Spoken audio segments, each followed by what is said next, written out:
গোপা গড়াই মণ্ডলের একটি কবিতা, অধিকার। বেনি আশা ও কলার যে কোনো একটি রং আমি পছন্দ করতে পারি। পছন্দ করতে পারি রবীন্দ্রনাথ কিংবা নজরুল। শপিং মলে গিয়ে নিজের পোশাকটাও পছন্দ করতে পারি মনের মতন। পছন্দের খাবার, পছন্দের বাড়ি, পছন্দের গাড়ি, এই সব কিছুই আমার নিজের এখতিয়ারে। কবিতা লিখতেও পারি আমার নিজের পছন্দের বিষয়ে। হাঁটতে পারি পছন্দের রাস্তায়, ভাসতে পারি পছন্দের স্বপ্নে, হাসতে পারি নিজের খেয়াল মতো। এ আমার পছন্দের স্বাধীনতা, পছন্দের অধিকার।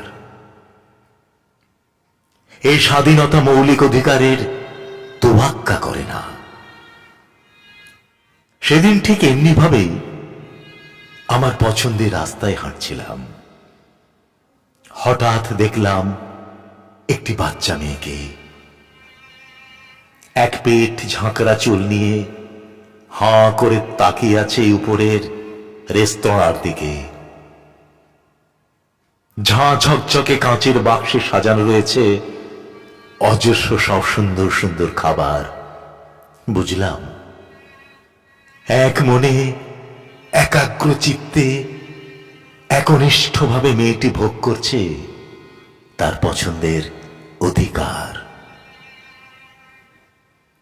একটুখানি এগিয়ে যেতেই চোখে পড়ল একটা বড় শপিং মল।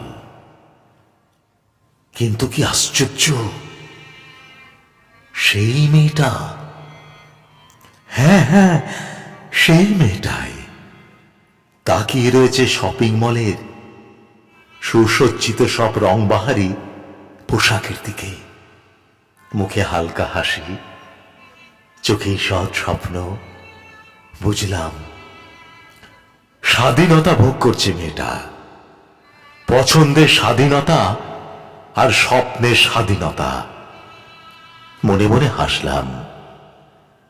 আর ওই মেয়েটির হাসি মাখা মুখ আমার ভালো লাগার অধিকারে মনের অন্দরে রেখে দিলাম।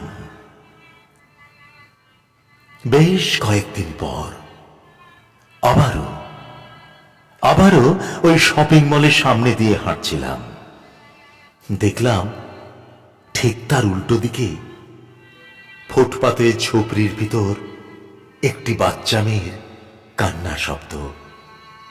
আমি এগিয়ে গেলাম। কিন্তু কি আশ্চর্য, সেই মেয়েটা যে তার একমাত্র অবলম্বনকে হারিয়ে হাত পা ছড়িয়ে পাগলের মতো হাউ মাউ করে কাঁদছে। মনে মনে হাসলাম। বুঝলাম মেয়েটি কান্নার অধিকার ভোগ করছে।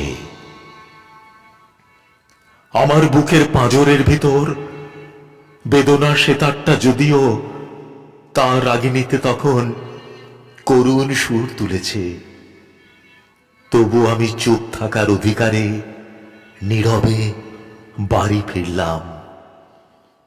পরের দিন সংবাদপত্রে স্বাধীনতা দিবসের ঠিক উল্টো দিকের পাতায় দেখলাম এ তো সেই মেয়েটা, কারা নাকি ওই মেয়েটির উপর তাদের লালসার অধিকার প্রয়োগ করেছে,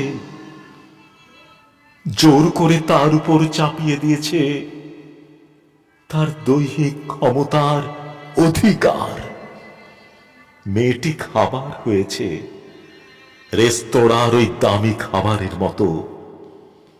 দৈহিক ক্ষুধা নিবারণের একটা খাবার। স্বাধীনতা দিবসের এই পাক প্রত্যুষে মেয়েটি পেয়েছে মৃত্যুর অধিকার। আর দূরে মাথা নিচু করে দাঁড়িয়ে আছি আমি। মাথা নিচু করে দাঁড়িয়ে আছে আমার প্রতিবাদের অধিকার, আমার চুপ থাকার অধিকার।